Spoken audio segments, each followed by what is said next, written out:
Join the Union Discord server today. Link will be down below in the description.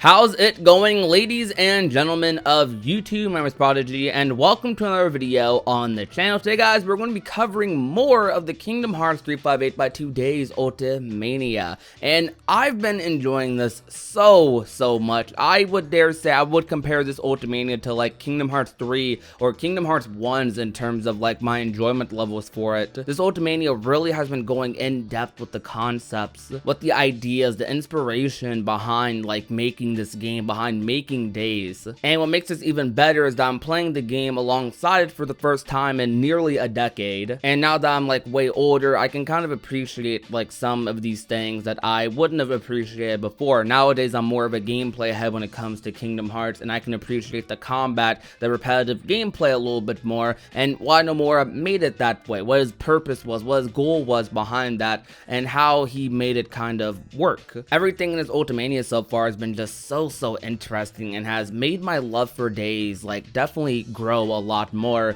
While before it was kind of dormant and I only really liked the story of Days, but I didn't really care about anything else. But nowadays I'm starting to find value in like even the tiniest little details that this game has. But you guys know how we've been doing this. We've been covering like 5 questions a video, 5 to 6, covering little sections that the main Nomura interview is divided up into. Today's section is going to be covering the plot inspiration for Days. So let's see what Nomura has to say. Why does the story mode begin with the conversation scene from day 255? There are 2 reasons for that, and the first is that we wanted to start the story with a conversation. Roxas doesn't talk much at the beginning of the story, so we brought in this scene referring to another day at the beginning of the game. The other reason was, in showing a scene with a fun conversation, but where someone waited for doesn't show up, we wanted to put the players in suspense, wondering what this was about. For people who know the series, they know before playing that Days is a game keeping all sorts of secrets, but people playing for the first time with this game would have no knowledge at all. We wanted those people to start the game with questions as well. In the games you've worked on, Nomura-san,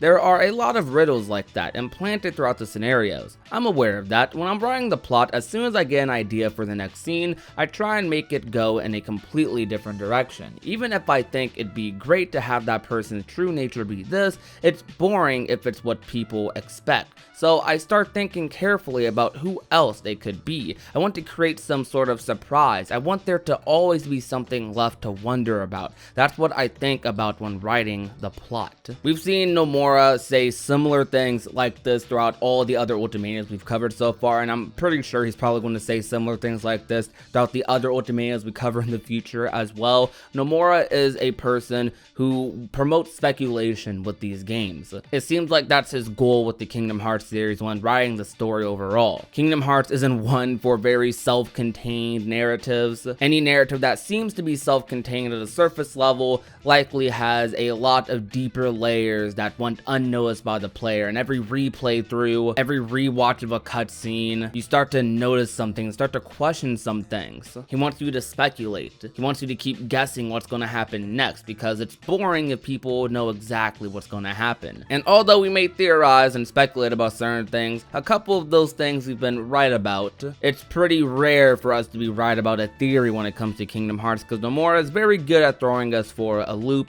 and it's one of the many reasons that the series has been as interesting for as long as it has. I mean, a big reason that people are as loyal to the series as they are is because they're pretty much dedicated to figuring out Nomura's little riddles that he puts in the scenarios. Some people may see this as a negative to Nomura's writing.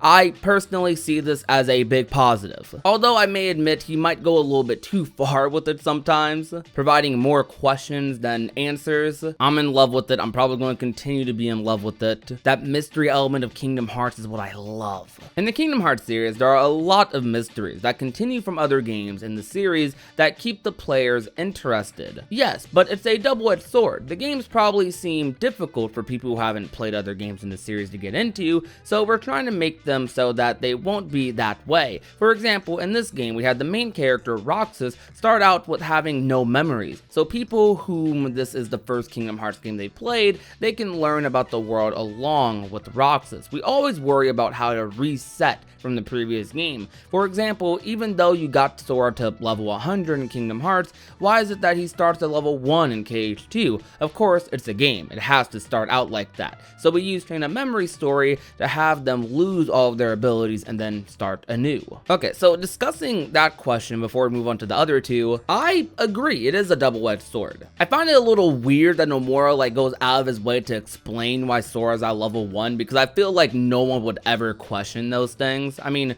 there probably are a couple people who would, to be honest with you. I wouldn't question those things. I feel like the majority of people wouldn't question those things because it's a video game, of course. You need to have that feeling of progression. Though it is nice, he kind of goes out of his way to do that, and it does work relatively well in most cases. He loses his memories in Chain of Memories, basically gets reset after Dream Drop Distance and after what Xehanort did to him, and so on and so forth. It's interesting that he does those things. And even back then, Nomura went out of his way to try and make each Kingdom Hearts game presentable in some aspect to newcomers. Kingdom Hearts isn't the type of series where you necessarily have to start from the beginning. It's the most recommended one. It's the one we'll probably scream in your ears about as Kingdom Hearts fans. But you don't have to do it that way because Nomura did take into account in Chain of Memories or KH2, Days, Birth by Sleep, probably Recoded, etc, etc. He took into account that new players were going to come in, and while new players might be confused about some things, there are likely some things they'll get attached to. Like with Roxas and Days, you'll likely find yourself relating to Roxas in a lot of ways throughout the game because you're kind of learning things with Roxas. Whether you started off with Kingdom Hearts 1 or Days, you're learning about the world, you're learning about the organization along with him. It's all new to him as much as it's new to you. Did you have anything to do with the individual world stories? I told Kanamaki and Yoshida that I didn't want Roxas to just go, finish his mission, and leave. I wanted him to learn something, to leave with something to think about, but after that I left it up to them.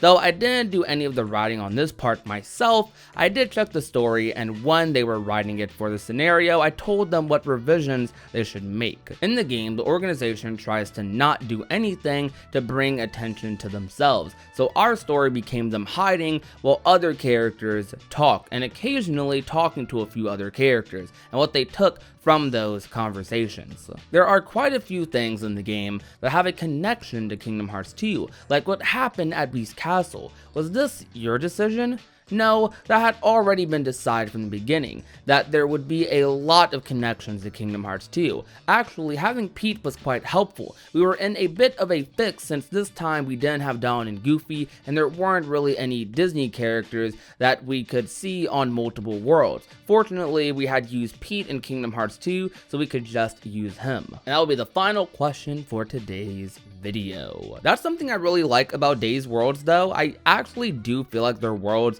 are done pretty well. I never really gave the worlds in Days a second thought at all. I thought they were kind of just throwaway because that's what the game as a kid made them seem like to me. But looking at them on a deeper level and actually thinking about the interactions that do happen in those worlds, what the characters take from those worlds, it's really cool how Roxas after a lot of these Disney worlds goes back to sit down on the clock tower and have ice cream with Axel and Xion, and they're all going back and forth asking questions to each other about what they experience. With Agrabah, with Genie for example, when Roxas and Xion had conversations with him, Genie was talking about how him and Al were inseparable, and Roxas went back to Axel and was asking what does that even mean? It's not they're joined at the hip or something, and Axel had to explain to Roxas Roxas, how people can be inseparable yet still be apart. Roxas didn't fully understand that concept,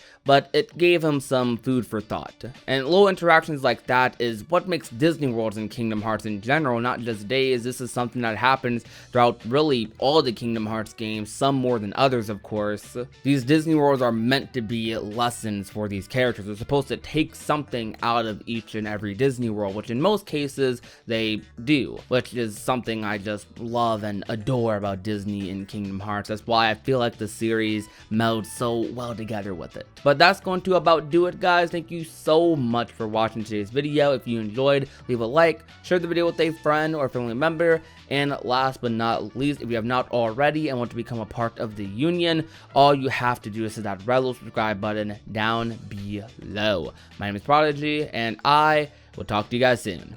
Peace out.